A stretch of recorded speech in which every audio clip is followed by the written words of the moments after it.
We learn stuff by doing.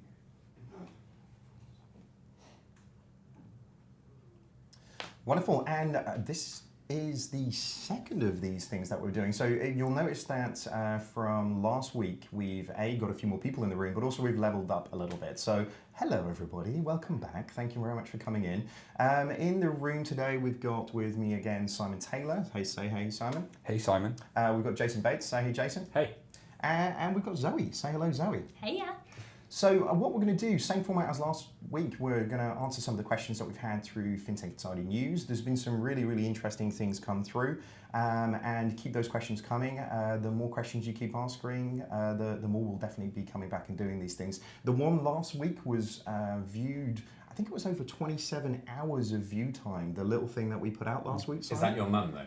Yeah, it's my mum just coming in, hitting refresh, going through it. It's the only time she sees you. I know, it's the only time she sees me in a week. It's terrible, isn't it? Your mum gets so many references on the show, man. I love you, Mum. I know you're watching.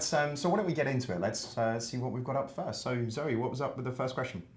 All right, so question one is from Ali Patterson. Thank you, Ali. Banks and financial services companies are often villainized in the news, popular culture, and people perceptions. How do banks make the world a better place, and what can they do to help dispel some of these perceptions? Ooh, so it's the evil villain to the superheroes thing. What do you guys think? I think every time somebody's at a conference as a banker, you should just own it and play the Darth Vader theme music, the Imperial March, ba ba ba na ba, but disarm people a bit. But no, I think there's something about that sentence, "make the world a better place," that's a bit Silicon Valley, hooly. That's a Michael Jackson reference as well. Yeah, heal the world.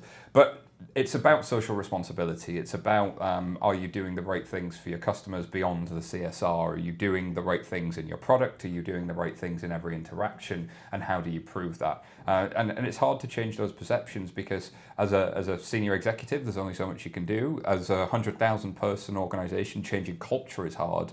Changing marketing is hard. I think it's a very hard thing to do, but I do see the banks have actually done a pretty decent job at trying to do that. Well, I think I'll play the opposite angle of saying maybe rightfully so that they've got a bad reputation, because fundamentally the business model is structured in that way. There's always this conflict between the end customer and what they're going to pay and what the bank makes in money, with the regulator playing the arbiter of what's fair. So you end up with this weird situation of the bank trying to get as close to the line as possible to eke out the lowest costs and the most profits, just above what the regulator says is possible. And that's not just because of a particular bank, that's the industry. There's a business model around that means we're all used to this, free current account, the free banking, and that what comes along with that is this weird game that ends up being played, which just makes it a tough world.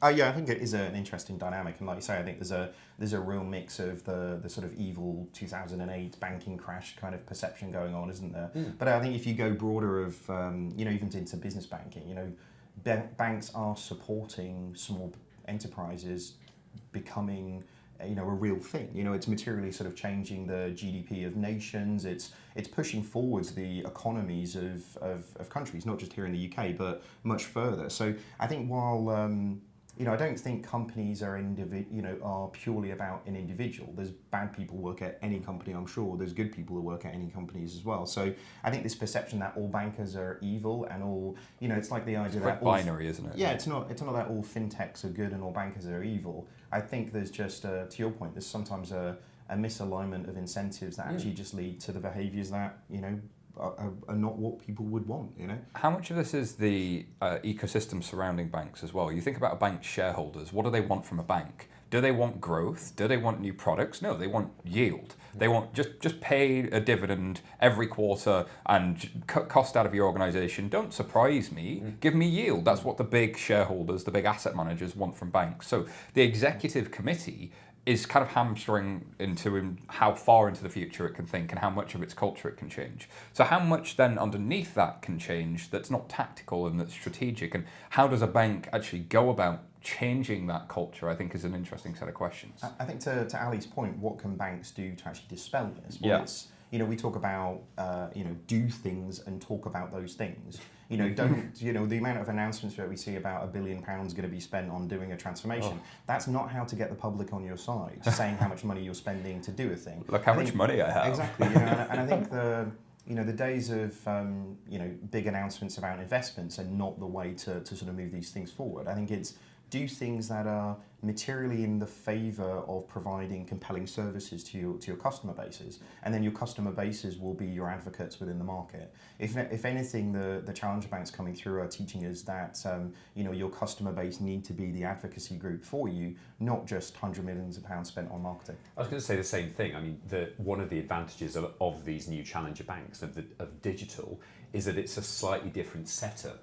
That means that actually your cost base is much lower, the potential for delivering amazing services is higher, but spending some of that savings on the cost base on not doing punitive fees and charges can then change the timbre of the conversation. Yeah. You become less of that bad landlord, more of the great waiter, and that actually you then end up changing that fundamental rub, that fundamental friction, the business model. So I don't think you can dispel the evils of the industry without changing some of the fundamentals of how it works, because otherwise you're always going to be, it's a zero-sum game. When customers lose, we win. When the customers win, we lose. Yeah. And that's a difficult game to play, I think. I agree, yeah. It's hard to be somebody's friend if you're kicking them in the teeth every so often, isn't it? So, good question there, Ali. What's up next, Sarah? Cool, moving on. So, Nigel Walsh. What is so unique about a neobank that my existing Big Four bank cannot do? I have a wonderful mobile experience, multiple accounts, Apple Pay, a good digital experience. Why should I move, or should I? Jason, I think you were quite keen for this one. Yeah. So I actually wrote a blog post on LinkedIn about this called "My Bank Has an App," because I remember going to a dinner party, sitting next to a lady, and this was when I was at Monzo, I think. And the lady said, what do you do? And I was like, well, I'm starting a new digital bank. And she looked a little bit sort of sheepish and looked away. And she said, but my bank already has an app. Mm-hmm. And it's that understanding. It's to Nigel's point. It's like, haven't we already done this stuff? Like, are the new banks just normal banks without branches and a phone line? Mm-hmm. And my answer is, I don't think they are. At the moment, we're seeing digitized banking. We're seeing the access to your bank account, to your savings or loan or whatever, with digital being just a different channel. So rather than phoning up or going to the branch, I'll log into my app. But that's still that classic analog product with just a different way of accessing it, where digital allows us to create intelligent services that can really deliver against end customers' needs. So they can really, ultimately, the direction we're heading is a private banker for the mass market, a digital private banker for the mass market, someone that actually helps you manage your day-to-day financial life. We've not seen that yet, because the new digital banks have only been around for not very long. They've built essentially feature parity, but on a platform and a way of working that can let them go a lot further.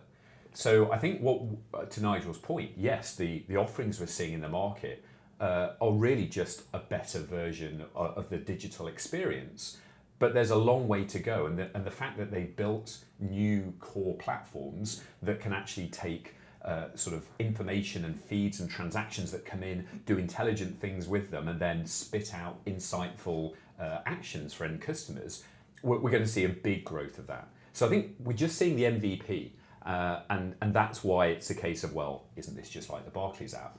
But the direction of travel means that these intelligent services platforms are going to be able to deliver a lot more, whereas a mainframe-based 4,000 IT system, traditional analog products world with a digital channel added on is going to be left behind.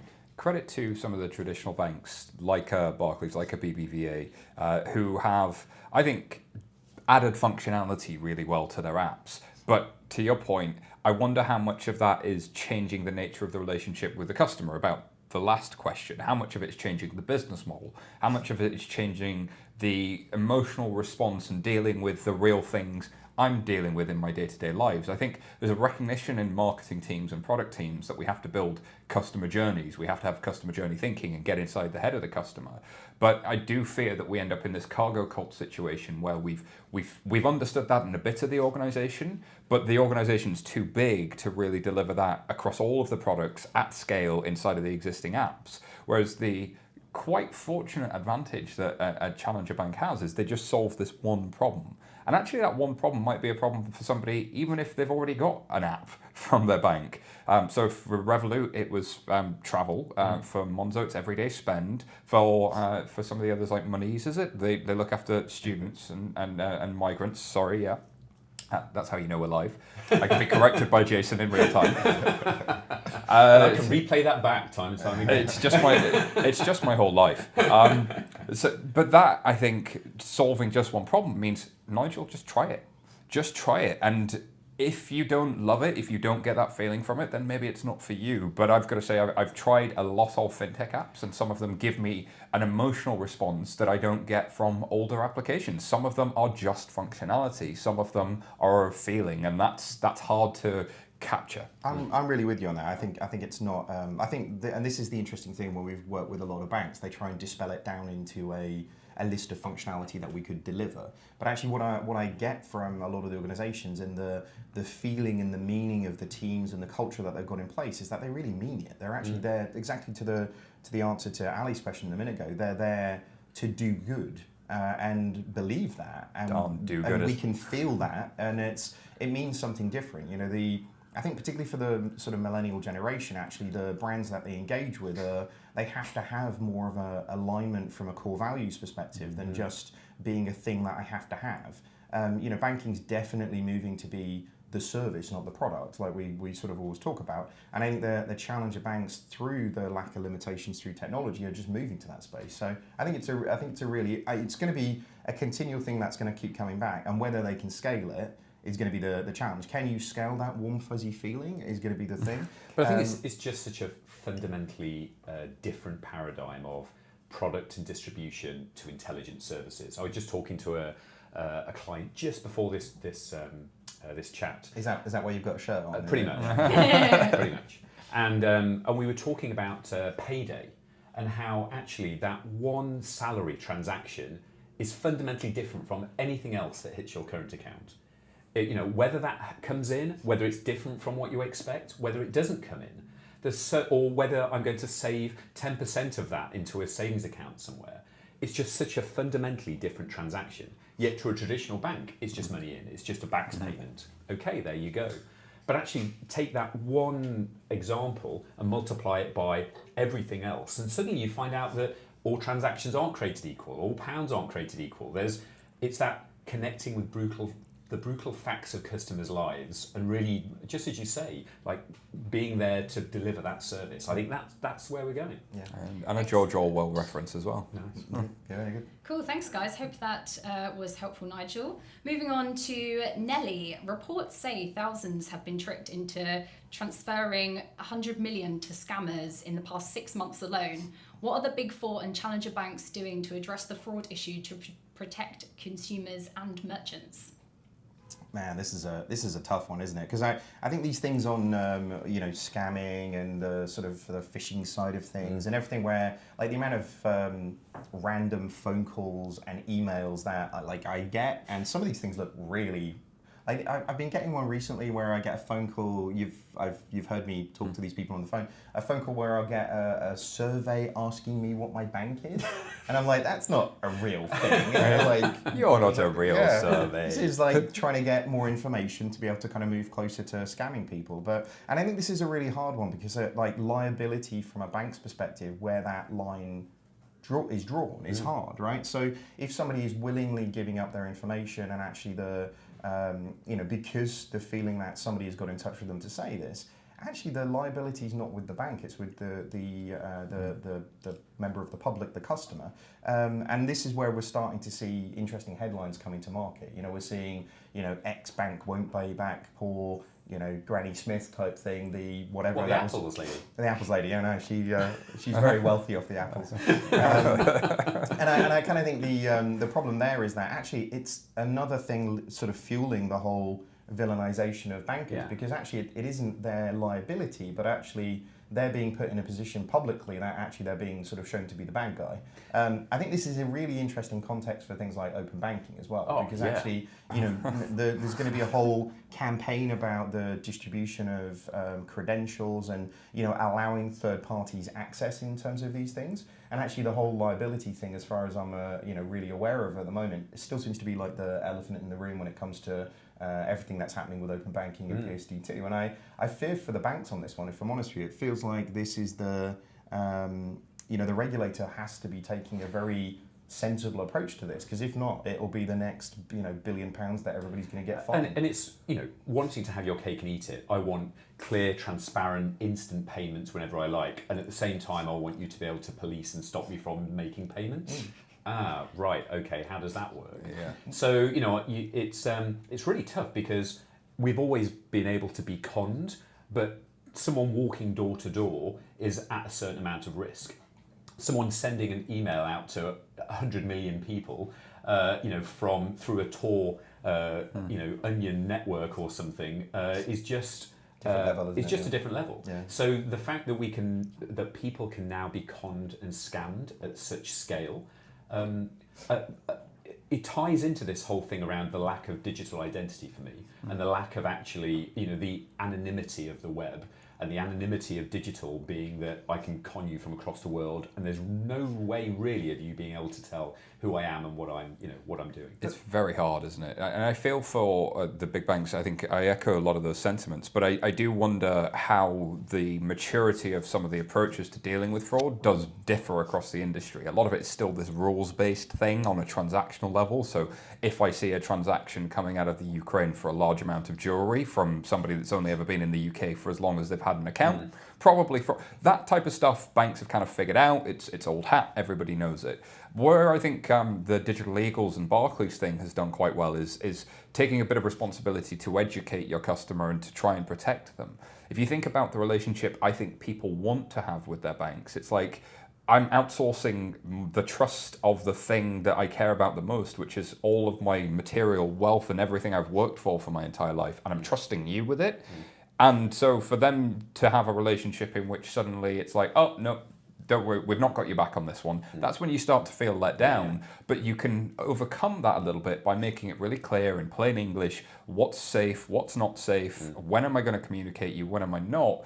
And I think that's a part of grasping the difference with digital. It's less about pushing product and having functionality, and it's more about having this ongoing dialogue and a relationship. And security is a part of that, but I think there are other bits to it as well. Some of them are reasonably schizophrenic, though. I've seen. So I agree with you saying about the tact most big banks at the moment are taking is educational, isn't it? So I'm seeing emails going out to people saying we're never going to ask for sensitive information over email, and it's like, well then don't send me an email to tell me you're not going to send me emails. You know, Was that really the bank? Yeah, I know. I'm like, is this like a really sophisticated in? They're messing with your I mind. Know, yeah. So now. But I totally get what you're saying about the transition of society, and that's something that Ashok at Barclays saw a long time ago and knew that was going to be a big challenge. You hear him whenever he gives speeches, that's such a key theme. Because I don't know about you, but there's always that relative you visit who they open their PC and suddenly all of the malware and ads are popping up all over the place. And you're like, what did you do? Like, I don't know, I clicked on a few things that people sent me by email. And you're like, you did what? You know, oh yeah, I ran this thing and, you know, I downloaded this, like from where? You know, there is, especially with people who are like pretty digital, a level of understanding of that looks dodgy, not going anywhere near that actually you forget that a large proportion of the population just don't, and are installing botnets galore to... And these are not the customers of challenger banks yet. No. They will be at some point, and that's when the challenger banks have a new challenge. So again, sympathy for the bigger banks because they've got a wider population that aren't as savvy by default. So I think in summary, it's probably education right now, but increasingly, like Andrea got animated about data, like this should be a thing that's being solved in data and technology, not just through flimsy educational processes. So. And not 2 weeks before a product goes live with a committee, but actually baked into the very beginning of an iterative design process, which is why I know a lot of banks are doing a lot of work around agile, but I still think there's a way to go inside a lot of organizations. I agree. Good question, though. Next one is from Barb McLean. I think this one is probably for you, David. Has the growth of 11FS over the first year and a half gone according to plan? Did you anticipate North American expansion after the first 15 months? What do you think? I think saying it going according to plan would denote that we had some sort of plan. No, I think we've, it's definitely not just a me question, it's sort of everybody really. I think we're in the midst of what we think we should be doing sort of day in, day out really. I think the expansion has only been the efforts of the returns of the entirety of the team at 11FS, so it kind of feels like the things that we're doing are getting the expected outcome really. Yeah. I think the returns that we've seen off the back of the podcast and the stuff that we've been putting out, really much just aligned to the ethos that we have of doing it differently. We don't believe in traditional media in the same way as we don't believe in traditional consulting. So, this is all about the approach that we want to take to not only the things that we do for ourselves, but actually the things that we're doing for other people. So, have I been surprised at the response? Well, not really, because this is the, they talk about the overnight success that's been planned for 4 or 5 years type thing. So, so I'm not surprised, but,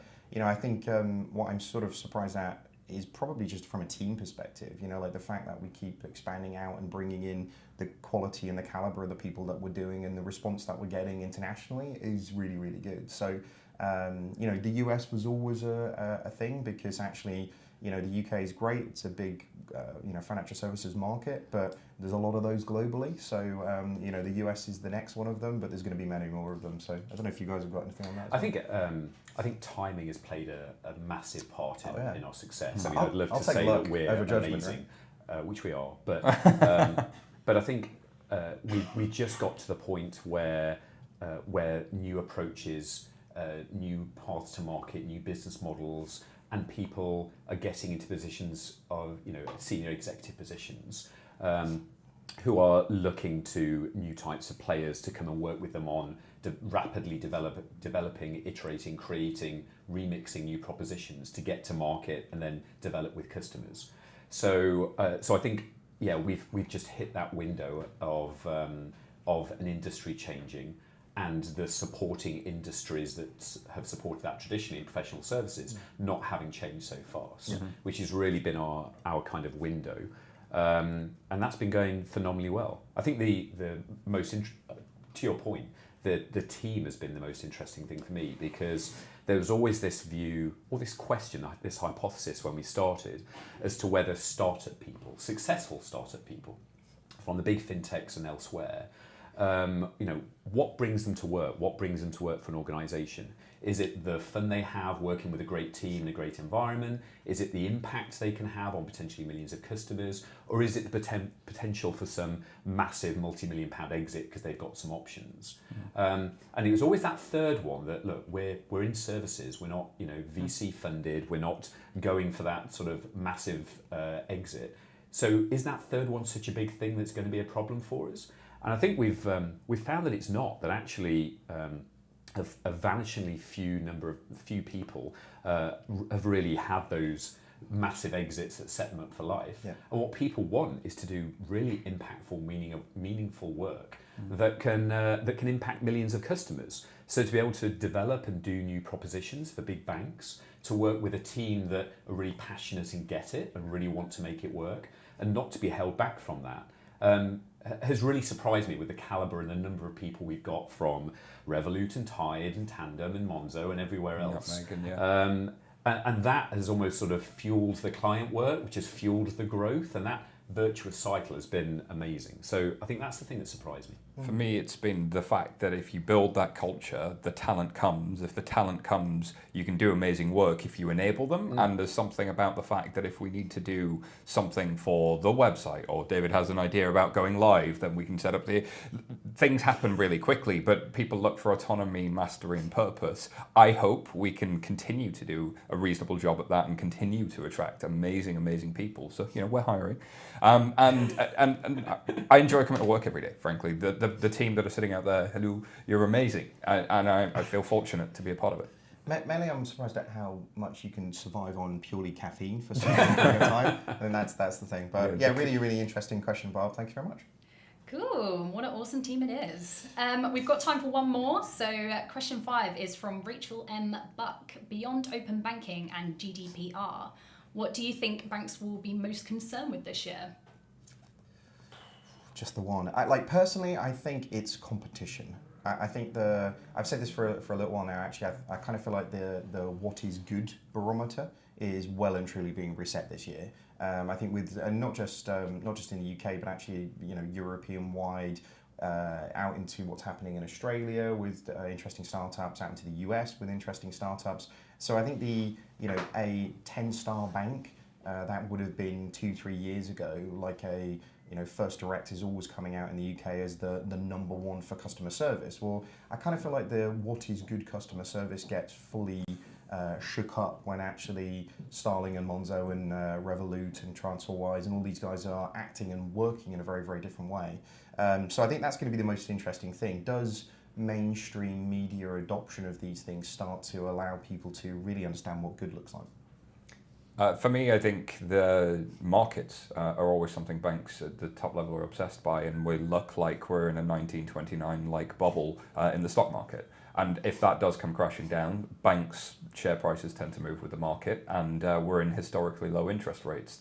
Policymakers don't have a lot of options left. Banks are already not able to lend very profitably because of the where interest rates are. If interest rates fall further, their whole business model can be really threatened. And indeed, if the economy catches that contagion. So let's see what happens in the markets, and let's see if banks have the ability to survive another 2008-like crash if it comes. So I think that's there and that's looming. And I think the only defense against that is making sure that you're running an efficient business in the short term and that you have options on a future in which you need to be more digital, leaner, and more customer focused.